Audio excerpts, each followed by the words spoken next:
Alright, our off-season training program for triathletes contains one hypertrophy session focusing mainly on our lower body, one hypertrophy session focusing mainly on our upper body basic functions, and then a third more or less triathlon specific workout already, which is just addressing some very common problems triathletes face due to their specific training and trying to compensate that. But later on we're going to explain that. Today we're going to focus, as I said, on the lower extremity, basic functions, squat and lunge, and then obviously we want to get some core elements in there just to stabilize our body throughout all the movement. After our global warm-up, which is hopefully gonna happen running, we're gonna start with the foam rolling, which I'm not gonna demonstrate in here, and then we go for two specific warm-up drills. One of them you might already know, world's greatest stretch. I've been explaining that one earlier, but just a quick walk through. We want to pull one knee up, then we go to a far lunge to the front, put the other hand down, get the chest down in between our legs, feeling one set stretch here in that hamstring, and on the other side in the hip flexors. We're going down and we're turning up, facing the hand, get our hands down on the outside and extend that front leg, pulling the toes up. Then we want to get up over our front leg and pull the other leg up and walk through. Once again, from the side, pull one leg up, forward, down, up, and then we come back. Alright, second warm-up drill, it's called a cross lunge. Just 4 different types of lunges in one exercise pretty much. We want to go forward, come back, lateral, come back, then we're going backwards, come up, and then we cross over and stand back up. And then we go other side obviously, pop, pop, pop, and cross over. Alright, going for 5 repetitions each, 2 rounds. After that you should be nice and warmed up, and we're ready to start our first compound exercise, which is going to be the split squat. We need one weight, which can be either a dumbbell. I quite like the dumbbell for that exercise, because you're going to get that weight, goblet carry, up here, one touching point top of the chest, one below.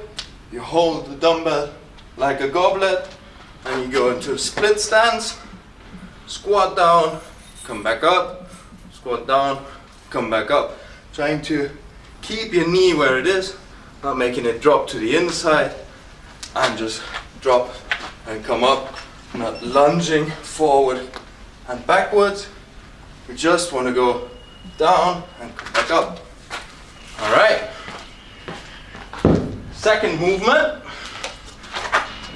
is a single leg deadlift. We're going to hold that kettlebell nice and tight, tuck that shoulder in. Now we're holding the kettlebell in the right hand. We bring our right leg up, getting down, we contract our abs, keeping the shoulders and the pelvic X parallel to the ground. We hinge back and come back up. Hinge, whoop, hinge back and come back up. Try not to put the foot down in between. Pasa. Gracias. De nada, tío, nos vemos mañana. Nos vemos mañana. Okay. Third one. Again, it's gonna be goblet carry. Now I would take the kettlebell though. Pretty much the same kettlebell as in the single leg deadlift. Should be no problem at all. We get that up there and then we go lateral lunge, and come back up, and come back up.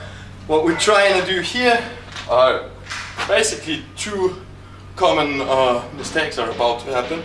One thing is you're gonna fall to the front with your weight. That's why you keep it tight to your chest and trying to keep your body upright. And then you're gonna try to do a little bit of that, like short steps. What you really want is one step out and one step in. All right.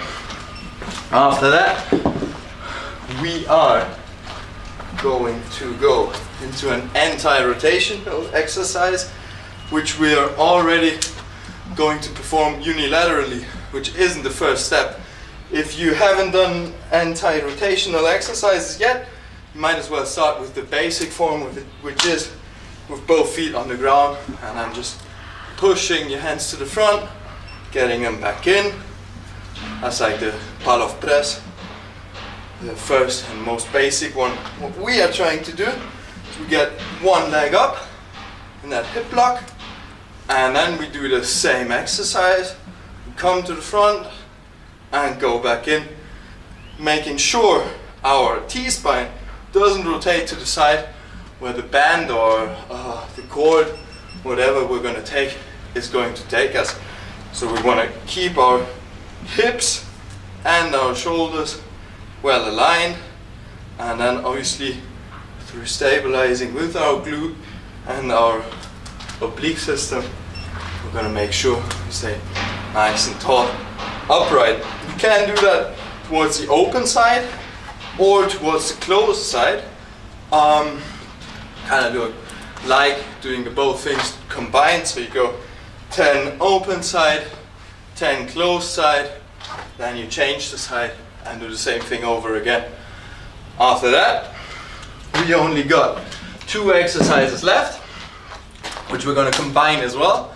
So we're going to take that dumbbell in a suitcase carry and then basically just go for a little walk, making sure our shoulders stay even, because that weight is pulling us down there. So we're going to make that core tight on the other side, keeping the chest up, and then obviously dumbbell and thigh separated.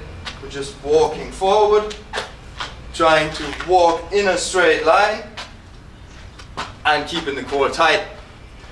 You're not dropping the weight, you're immediately switching over to the other side. Again, walking like 20 meters forward and backwards.